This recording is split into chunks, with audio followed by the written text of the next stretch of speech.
Okay, good morning. John Pascavage here, and headed up for the first Erie Steelhead trip of the 2024-2025 season here.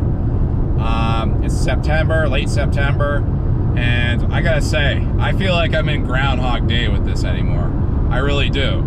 And the reason for that is, it's just everywhere that in the early season like this, it's always blah, blah, blah, we need rain, blah, blah, blah, we need cooler temperatures, we need this, we need that, and it's just the same thing every single year.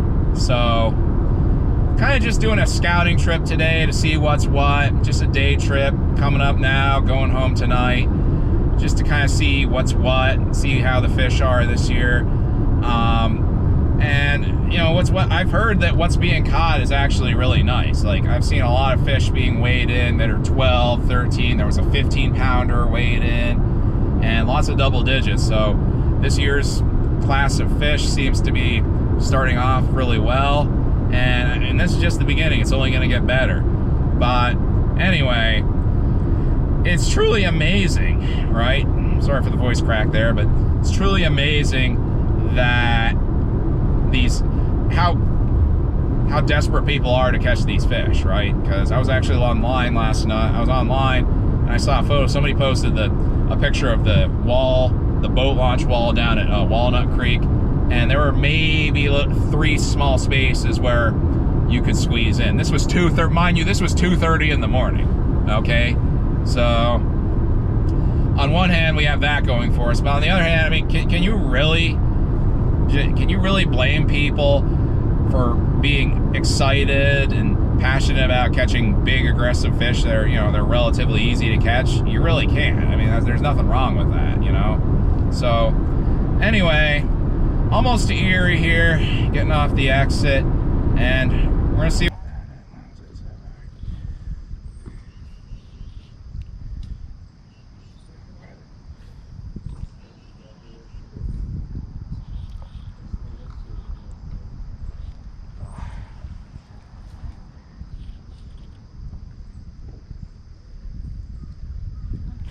Fish on.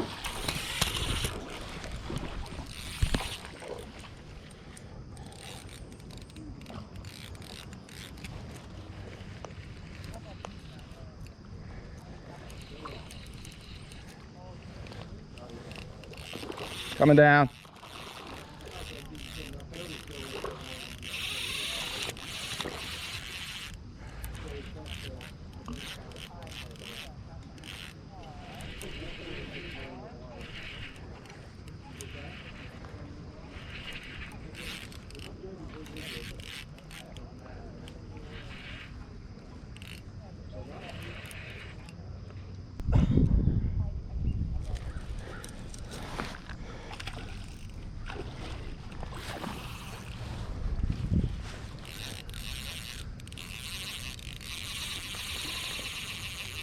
Coming down.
One of the year.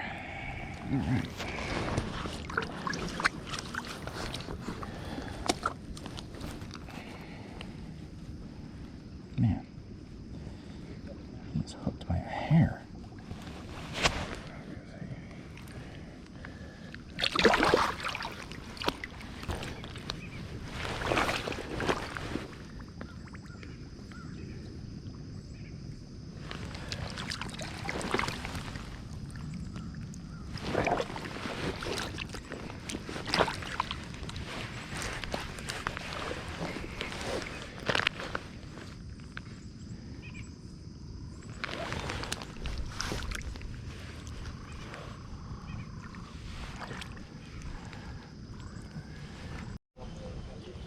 Oh, another one.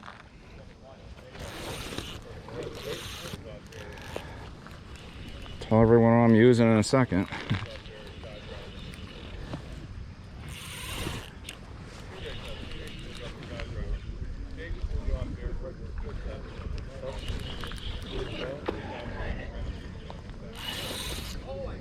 And some Tagos.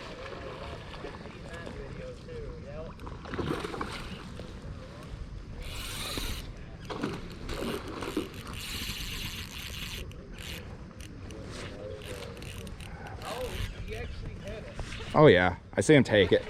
And oh.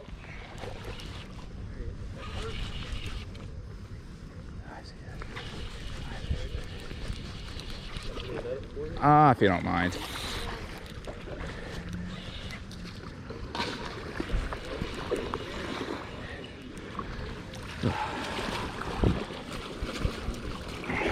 Yeah, thank you. You mind taking a quick photo of him? Oh, here.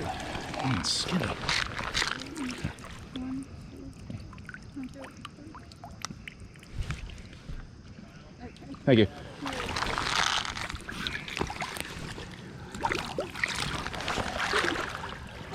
Okay, thank you.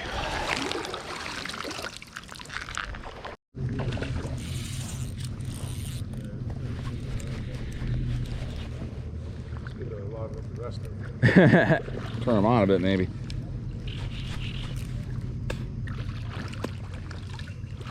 Thanks.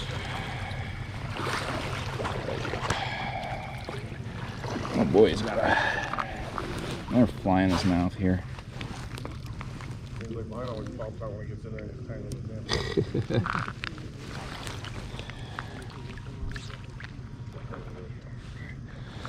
That little stone fly. Hook broke.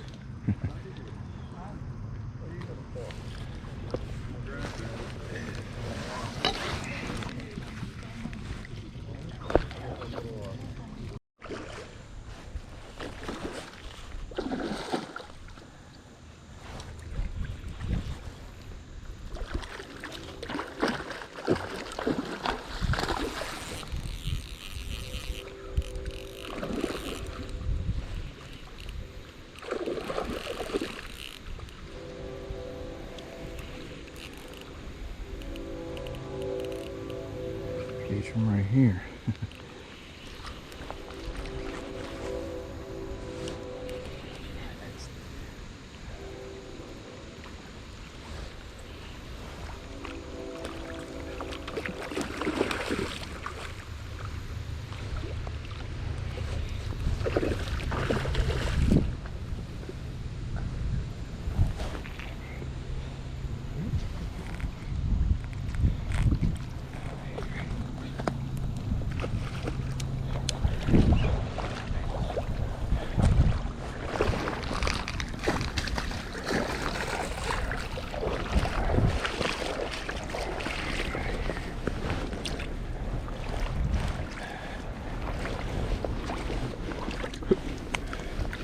That's freshy, man.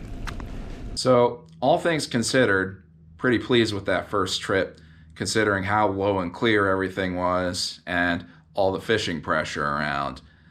The cold hard truth is that, well, seeing as how the Pennsylvania tributaries are the smallest in all of Steelhead Alley, of all the creeks and rivers in all those states, they don't get much flow to begin with, and they tend to run low and clear. And then on top of that, you have currently all the leaves still on the trees, all the vegetation, all the silt, and how it was a pretty dry and very warm summer. So even in the event of a good rain, it's just early in the year like this, until some of that stuff dies off and we get some of that silt washed out, streams just aren't going to stay that high, even with a good rain. And I know people for that reason will wait until, winter time or any time like that, when the water comes up a bit and there aren't quite as many people around. I totally get it. But that doesn't mean that you can't have a good time and catch fish, right now when the weather's still decent. So That's something definitely to consider. Now, one of the better ways to target these fresh steelhead in these low clear pressure conditions is to get a reaction strike out of them rather than a feeding strike. And in order to do this, the first thing to note is the fish will generally not be right on the bottom. Okay, if you're observing a pot of steelhead, they'll often be kind of suspended or even in the upper part of the water column, potentially even having their dorsal fin or their backs or even their tail fins kind of coming out of the water, right?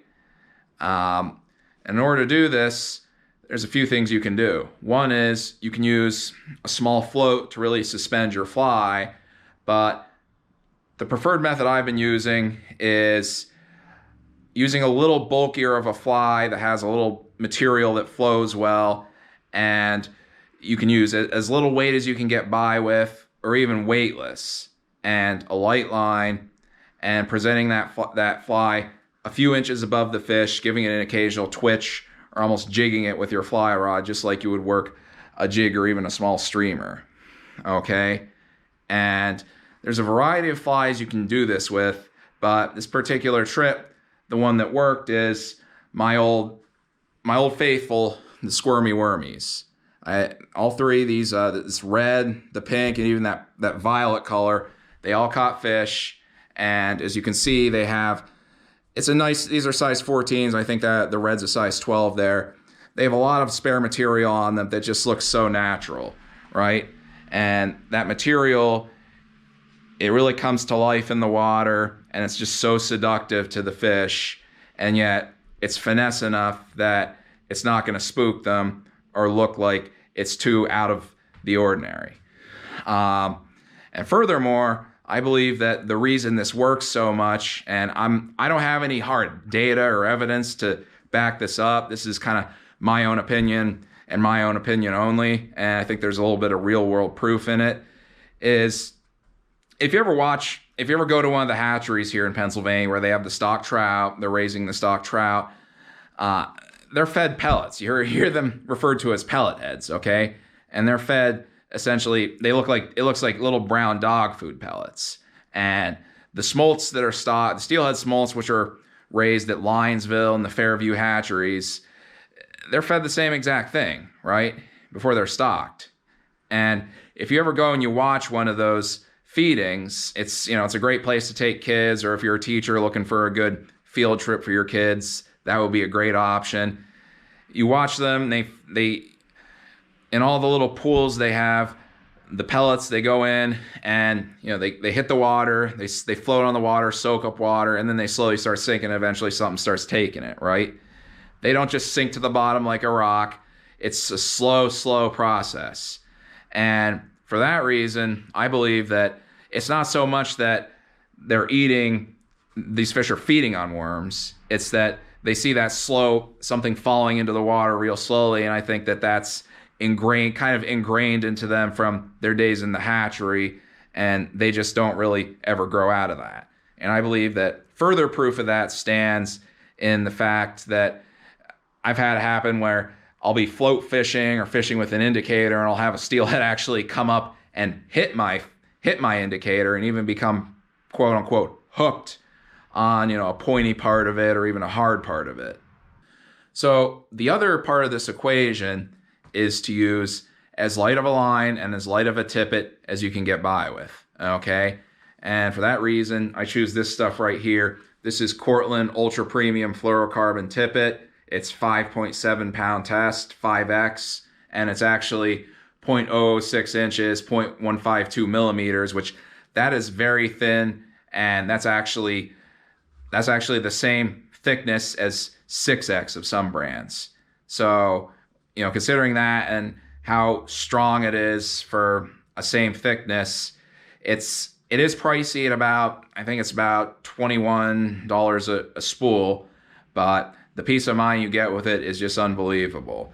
And the reason for that is, well, the conventional thinking is that if you use too thick of a tippet and too heavy of a tippet, that the fish are going to see it and they're going to get spooked. And I'm just as guilty of this as anyone. I thought that was the case, and I just thought that that was always what was going on, and I still believe that there is a grain of truth to that. But my thinking has kind of evolved when I was actually watching a drop shot seminar over the summer where they were testing a bunch of different drop shot setups and smallmouth bass plastic baits. And for those of you who don't know, a drop shot, basically what it is it'll usually be braided line tied to a long fluorocarbon leader you'll have a weight tied to the very bottom of that. You'll have your hook tied up, anywhere from 6 inches to 2 feet.